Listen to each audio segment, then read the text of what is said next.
بسم الله الرحمن الرحيم. السلام عليكم ورحمة الله وبركاته. Kalian di sabun turun kita targam hakan di kesan bagi keratan aja dua dari channel kalian tia masyaallah warifin kesanif bareda aja deh yadu insyaallah isim fayyadalle isinif tayalle jadi tinin an yadu belian tia insyaallah inni sumalo jettani jizara kaaroti jechuudha akka kenna afaan kennatitti kaaroti hooftanii zayitii isin barbaadan kaaroti fudhattanii hooftanii zayitii isin barbaadan itti godhattanii bishaan distitti naqxanii ibiddarra kaayattanii bishaan sanitti fiddanii waan tokko isuu danda'u waan immoo bishaan san keessanii fudhuu danda'utti gootanii ibiddarra kaayattanii bishaan sun danfaa zayitiin itii jiizarri suni kaarotiin jechuu kaarotiin zayititti baa jechuudha akkuma argaa jirtan kana kunoo kaarotii hoofadhe zayitii qopheeffadhe bishaan illee akkasuma distiin ibiddarra kaayee qopheeffadhe itti naqee amma akkuma argaa jirtan kana kunoo ibiddarra jira jechuudha kaarotii fi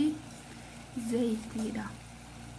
kun maal jechuudha mataa keessanii viitaaminii kaarotii akkuma waliin beenu kaarotiin viitaaminii olii qabdi jabina akkuma jabaattu jabina rifeensa keenyaaf kenniti maashaallah baay'ee bareedduudha akkasuma waan immootu qalu argamu zayitiin immoo zayitii mataa zayitii nyaatallee yoo ta'e zayituun yoo ta'e zayitii rifeensa keessanitti fayyadamtan ka ta'e ka filatamaa ta'e ka ofii filattan ka das isin jedhe wanti zayitiin kana ta'uu qaba jedhamu hin qabu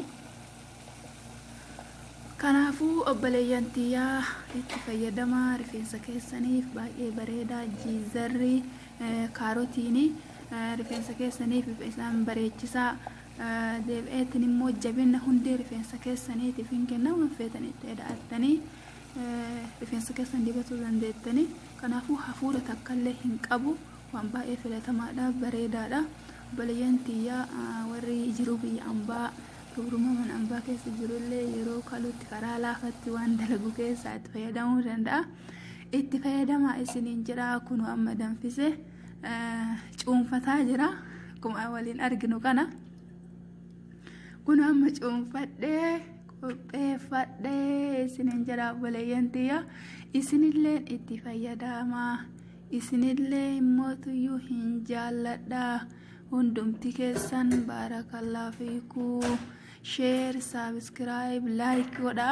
wal biraan gayaa obboleeyyan tiyyaa rabbiin isin irraa jaallatu rabbiin isin haa jaallatu itti fayyadamaadha waan bareeda zayitiin kun immoo zayituuna waliin kaarotii yoo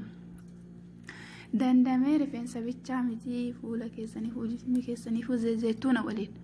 zayitii jismii taatu jechuudha zayitii latfaal taate zayitii jismiif taatu waliin isallee yoo itti fayyadamtan baay'ee bareedaadha jiizarri jismilleef baay'ee bareedaadha dibataara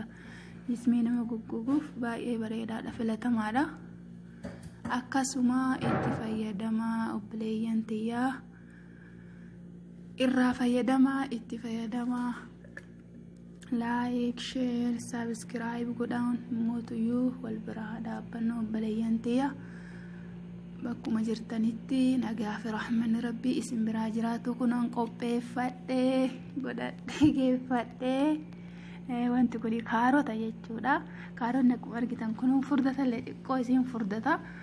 yeroo kaaronni sun bishaan irratti danfee kaaronni sun zayitii waliin fiddanii kaarota